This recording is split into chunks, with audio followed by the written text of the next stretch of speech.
Hello, my paper discusses literary memories of the 1990s. And well, I started from the acknowledging the relative lack of photo or internet form collections of memorabilia from the 90s. I felt the need to seek for an explanation. I chose as my research field literature, of course, and Romanian literature especially, because I am a researcher of Romanian literature. And I, of course, invoke the pronouncements of Astrid Erl and Aleida Assmann as to literature's privileged status as a medium of memory, as a canonizer, as a vehicle for memories towards a long and distant future, and so on. My thesis is that in Romania, after a period of abstention, when the transition period seemed to many to somehow lack ontological reality, and writers waited for time to accumulate in order to be able to discuss it consistently, the 90s were reflected in a full-fledged subgenre of the novel, which may be called the transition novel. This subgenre took root at the end of the last decade of the 20th century and reached its peak after 2000, in time to needing to give way to other novelistic subgenres and to other ways of remembering the 90s. It deals with the immediate contemporary social life of Romania in a period defined by the fall of Ceausescu in 1989 and the accession to the European Union in 2007. Of course, it doesn't end there. The end of transition, much like the ending of antiquity, doesn't have an exact date. But the domination of the transition novel comes to an end after that time, and other novels reach, other subgenres reach their full bloom after that. The transition novel is not the only subgenre, novelistic subgenre in Romania in these 3 decades. There are others. There's probably the most prominent subgenre is the novel of post-communism. Everybody writes about post-communism. What and why did it need to be a communist period in Romania? Other subgenres are the novel of the revolution. Then there are the post-communist autofictions of younger authors after 2000, and then a post-transition, a post-communist novel, or a post-transition novel, which deals with more complicated issues of memory. The emergence of the transition novel is not simultaneous with the beginning of the transition period. The authors needed to absorb the novelty of this period after starting to write about it.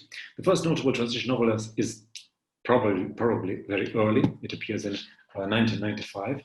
It's called God Blesses America by Petre Barba. I'm only giving the English translation of their titles. Some of them are translated into English, but not many. So God Blesses America, 1995. The bulk of the subgenre starts to appear after the year 2000. There's Petruchin Poeșu's novel Simeon the Hermit from the Elevator in 2001. Then Ovidiu Nimigian in 2003 with a novel called Mortido.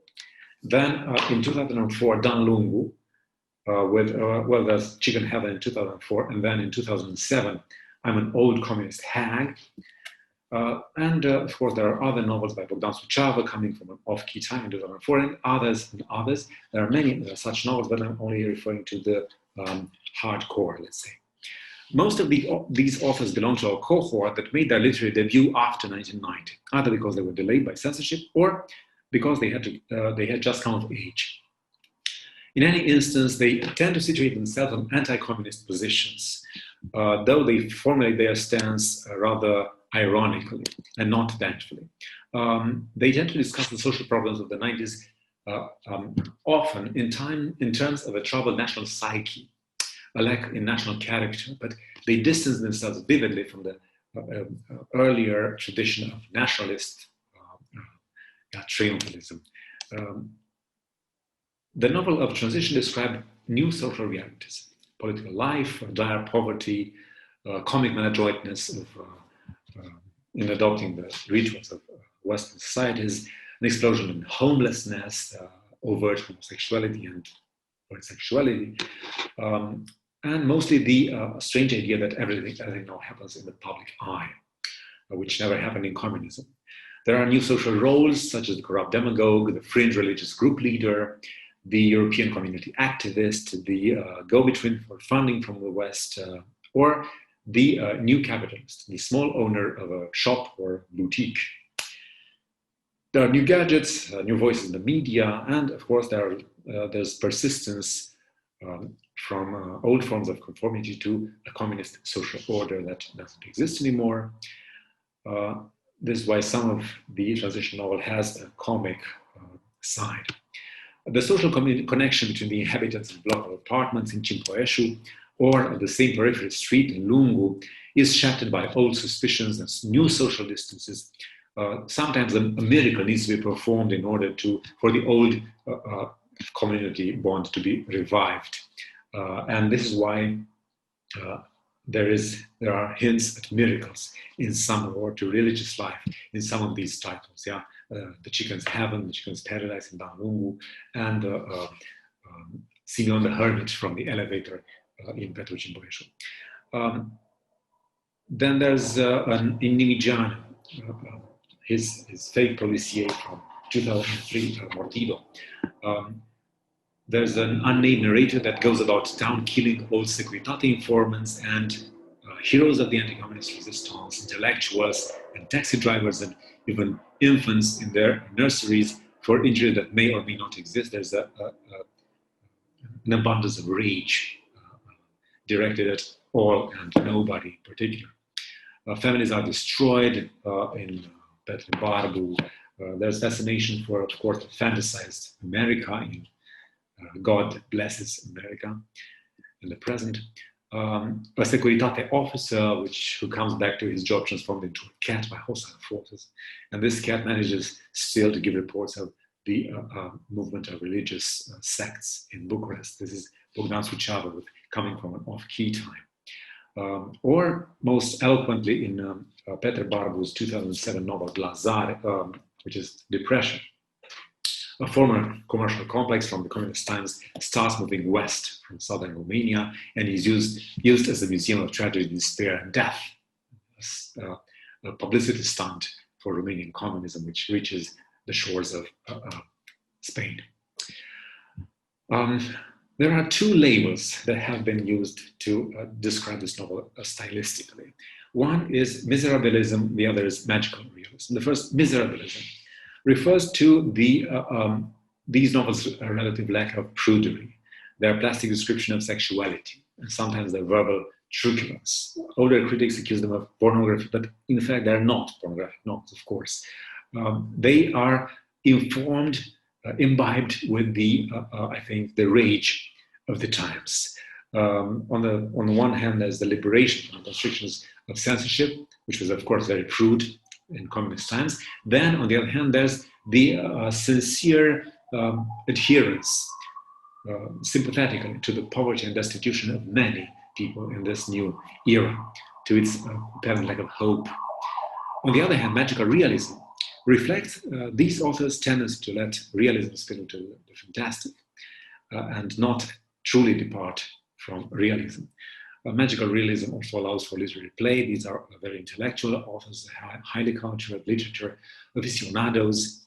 But more importantly, magical realism helps them connect the plane of social critique and the metaphysical problematization, the social commentary and the literary allegory. These authors are rather nostalgic of meta-narrations and not skeptical toward them. They are critical of meta-narrations, but not in so much as they are meta-narrations, but instead for their maladroitness, for their inadequacy. I consider magical realism to be the more defining stylistic feature. It functions as a means to observe the chaotic world of transition from above, from the heights of allegory, and to try to give it an explanation, even though this explanation is often simplistic. Satire is the mode employed here, as it can accommodate the literary sophistication required and helps merge, of course, the social reality and the fantastic. These novels are also somehow connected to what the authors call a lack of ontological substance, a lack of existential authenticity. But this probably is, this impression is given to these authors by their belief in an organic history, in the need for history to evolve gradually and not be disrupted by wars, revolutions, and dictatorships. This is why, of course, I reject this idea that they have. The abundance of violence in these novels reflects a drop in societal norms of conduct, but mostly an inability to recreate a common bond. One of the novelists, Bogdan Suceava, says this: "We stopped saying us after 1989. There's an atomized narrative perspective in all these novels. There's not a one single general governor of the narrative perspective in these novels. Instead, there are a lot of gossips and voices and partial narrators, which contribute to a shaky general perspective. In Nimijan, which is probably the most elaborate of the novels, in Nimijan's Mortido, the narrator has four alternative identities that change and disrupt the coherence of the story, give it an air of unreality, as a narrative schizophrenia, which hints to neurosis, to social neurosis. People cling to things, to places, but feel, of course, out of place. And then there's the self-mockery, which is the main weapon used by people trying to make sense of a fleeting reality. There's the rumors in Lungu, Suceava, Cimporescu, the more social novelists from this cohort, indicating a distrust of reality as it is delivered by media outlets, and an aspiration toward building a smaller community. The narration, when it clings to realism, always chooses the satiric mode as an acknowledgement of the ontological inconsistency and inauthenticity of the time it describes. The novel of transition gave way sometime after the half of the 2000s to autofictional novels. The image of the 90s, of course, changed with these authors who were younger and could not compare their experience, their life experience, to a previous period in communism. To them, the reality of life in transition didn't seem as strange as to the previous generation of authors who associated, of course, with the ideological condemnation of communism. And their choice of character or narrative voice was often a clever device, not always a social critique. Ioan Brada wrote a novel in 2004 with a slightly pornographic title. I can't translate it into English. It's Bago. It's about working at an erotic hotline to earn rent money during college. But this is a choice of narrative voice, which helps her, of course, use multiple characters and multiple vocal imprints. And probably also it's a jibe against conservative authors. Then there's Alexandru Vakulovski, a writer who wrote also a novel, a slightly pornographically titled novel. Well, pornography is only the title. It's called Pizdets, the Russian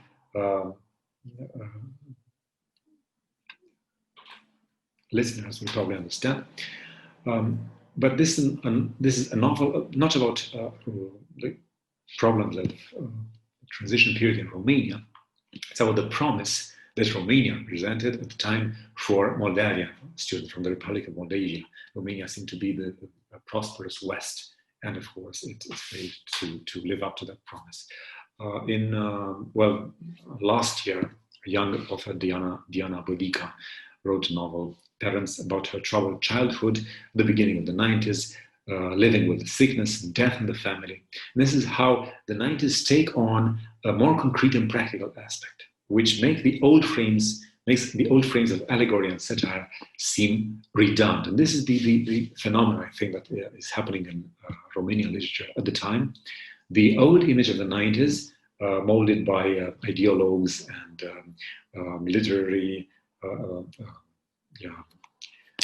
professionals, let's say, professionals of high literary practice, gives way to autofictional reflections of the 90s, which are more inclined towards nostalgia and, very promising in terms of aesthetical achievement as well. Thank you for your attention.